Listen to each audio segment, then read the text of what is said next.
সত্যি করে রাখো, আমার পকেট থেকে টাকা তুই নিছ না? আমি নিছি। কি করছ? টাকা দিয়া তুই কি করছ? সত্যি করে রাখো কইতাছি, টাকা দিয়া কি করছ? তা না হলে আমি কিন্তু তোর কিয়ামত বানা ফেলামু, মাইরা মনে কর তক্তা বানা ফেলামু। ক টাকা দিয়া কি করছ? মা ওরে কইতাছি, ও আমার পকেটে 500 টাকা চুরি করছে। ও টাকা দিয়ে কি করছে? তাড়াতাড়ি তোর কোন না করে দিছ টাকা? কইতাছি এই টাকা নিয়ে তুই তোর বাপের বাড়ি দিছ না? তোর বুইড়া বাপটারে দিছ, গরিব বাপটারে দিছ? না, আমি আমার বাপের বাড়ি দেই নাই। আমি চাকরির লাইগা 3টা দরখাস্ত করছিলাম। এইবার দেখো, আমার ওই 3 জায়গার এক জায়গায় আমার চাকরি হয়েই যাইব, আমি শিওর। আমার ওই জায়গায় আমি সবকিছু দিছি, আমার এই জায়গায় কোনো কিছুর ভুল নাই।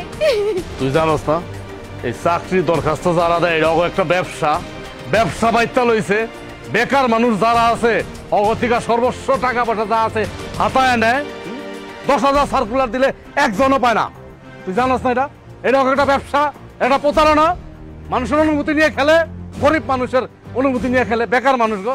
তুই নতুন জানোস তুই কেন তুই চুরি করছ? ক তুই আমারে, তোর কত বড় সাহস তুই আমার পকেটে হাত দিছ না কয়া? দেখছো মা, দেখছো শেষ পর্যন্ত আমি একটা সুন্নি বিয়া করে লই আইছি। হ্যাঁ, এখন আমার নিজের প্রতি তো নিজের ঘৃণা লাগতেছে। আমার মার সামনে মার চোখের দিকে তাকায় তো আমি কথা কইতে পারতাছি না, একমাত্র তোর কারণে আমি কথা কইতে পারতাছি না। তোর আমি ভালোবাসে বিয়া করে লইছিলাম না? হ্যাঁ, আমার মা তো তোর বিয়া করে নাই, এখন আমি বুঝতেছি। তুমি যা কইতাছো সবই সত্য।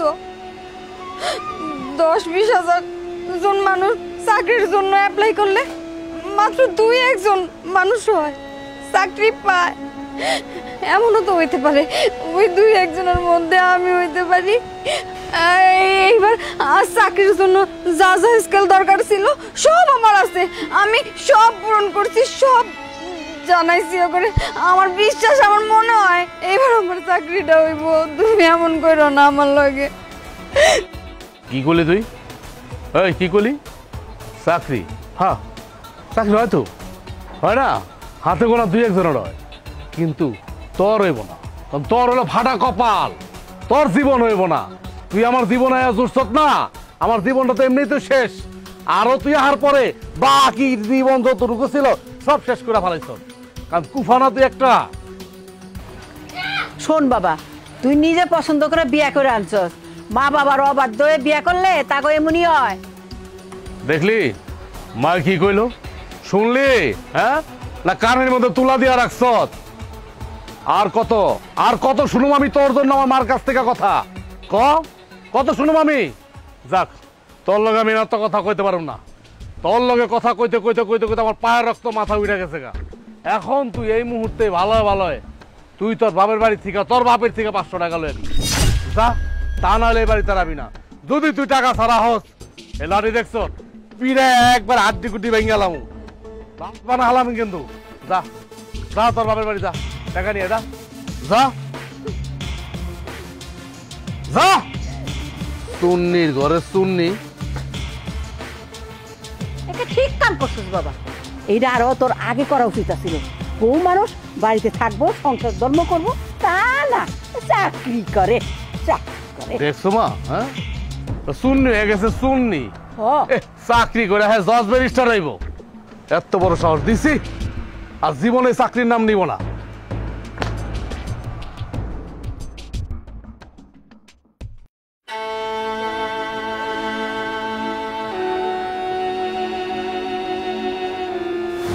শোনেন, পাত্রী আমার পছন্দ হয়েছে, কিন্তু পাত্রী তো আমাকে পছন্দ করতে হবে নাকি?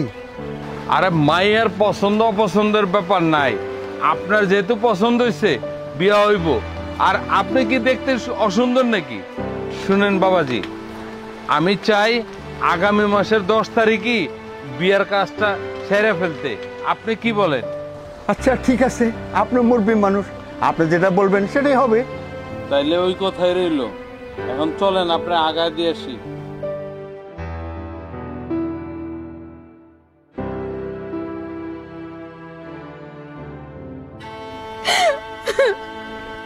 আমার জীবনটা মনে হয় নষ্ট হয়ে গেল রে বোন।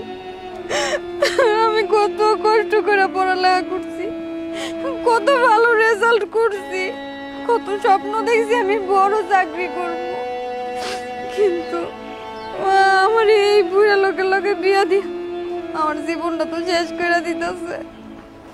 আমি এখন কি করবো? আপু তুই কান্নাকাটি করিস না, তোর জীবন আমি নষ্ট হতে দিব না। এই বুড়া বেটার লাগে আমি তোর বিয়ে হইতে দিব না। তুই আর কান্দিস না, এর একটা ব্যবস্থা আমি করবো। আমি সবই বুঝতেছি, কিন্তু তোমার বোনের এই সময় আমার পক্ষে বিয়ে করা সম্ভব না। এটা কেমন কথা বললেন? কেন সম্ভব না? আপনি না আমার বোনের ভালোবাসেন? ভালোবাসি, কিন্তু তোমার তো বাস্তবতা বুঝতেই হবে। আমার তো কোনো চাকরি বাকরি নাই।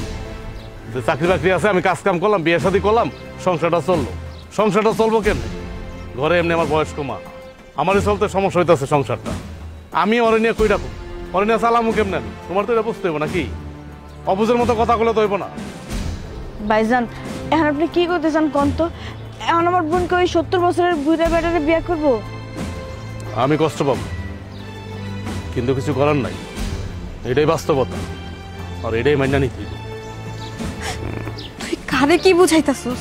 হ্যাঁ, কারে কি বুঝাইতাছস? আসলে আমারই ভুল।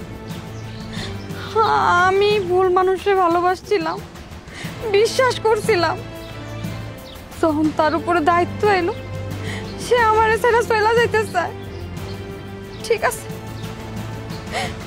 ঠিক আছে, আমি ওই 70 বছরের বুড়ার লগেই বিয়ে করব, কিন্তু বিয়া তো হইব ঠিকই।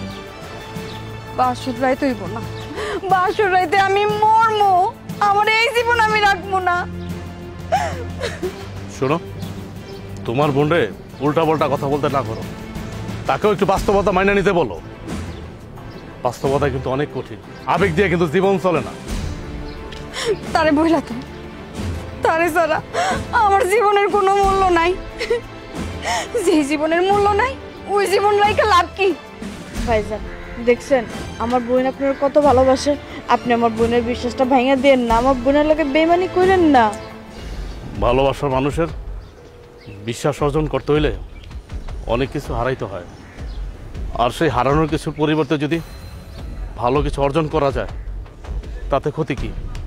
চলো আমার সাথে, চলো।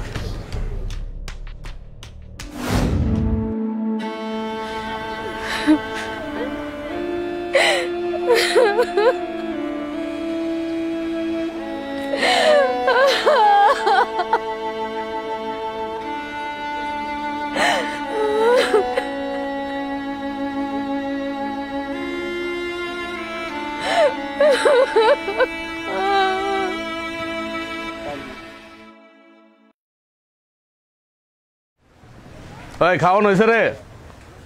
কি ব্যাপার মা, রান্না করো তুমি কে?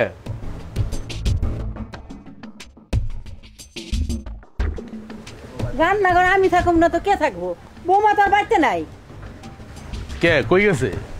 সেই যে সকালে মাইরা তুই বাইক করে দিছস, আর বাড়িতে আহে নাই। ও, আমি তো ভুলেই গেছি। বলুম না কি করুম, এত টেনশনে ভাল লাগে। যাক, এখন আহে নাই না? টেকালো এখন আহে নাই শ্বশুর বাড়ি থেকে? আহে নাই, ভালো করছে। টেকা না লয়ে যদি আহে এই বাড়িতে, পরে আমি বাড়িতে ঢুকতেই দেবো না, ওর মাইরা ফাড়া আলামু। আচ্ছা দেখো, এই সমস্ত কথা। পেটের মধ্যে খিদা লাগছে, কি রাঁধছো? ভাত রাঁধছি, আর ওই কচু শাক আছিল তাই শুটকিতে রাঁধছি। এই রোজ রোজ এই খাবার খাইতে ভাল লাগে না। কেন, দুইটা আলু তো ভর্তা করতে পারতা, একটা ডিমও তো বাঁচতে পারতা, তা না, শুটকি দিয়া কচু শাক দিয়া।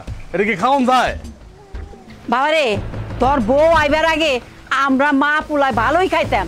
যেদিন থেকে তোর বউ আইছে সেদিন থেকে ওই শুটকি শাক এইগুলোই খাইতাছি। আর তোর বউ যতটি খায় এতটি খায়, আমরা মা পোলা যা খাই তার ডবল খায়, এতটি পেট তার, বুঝছ? তাইলে কি করবো আমি এখন? খাইবো না আমার বউ? খাইবো তো, মানে হান কি বইরা খায়, ওর বাপ তোরা খাওয়াইতে পারে নাই, গরিব তো, কই থেকে খাইবো? এই জন্য তো শ্বশুর বাড়ি থেকে খাইতেছে, নাক ডুবাই খাইতেছে, মানে আঙ্গ খাওয়ান সব খাইয়া লইতেছে। এই জন্য তো কই আমি ওদের দিকে চাল যাই কই, চাল যাই কই। আগে মাসে 1 বস্তা চাল কিনতাম, এখন আমার মাসে 2 বস্তা চাল কিনতে হয়। ওই সবে ড্রামের মধ্যে ভরে। তাও ভালো, এতদিন পরে তোর একটা সুবুদ্ধি হয়েছে।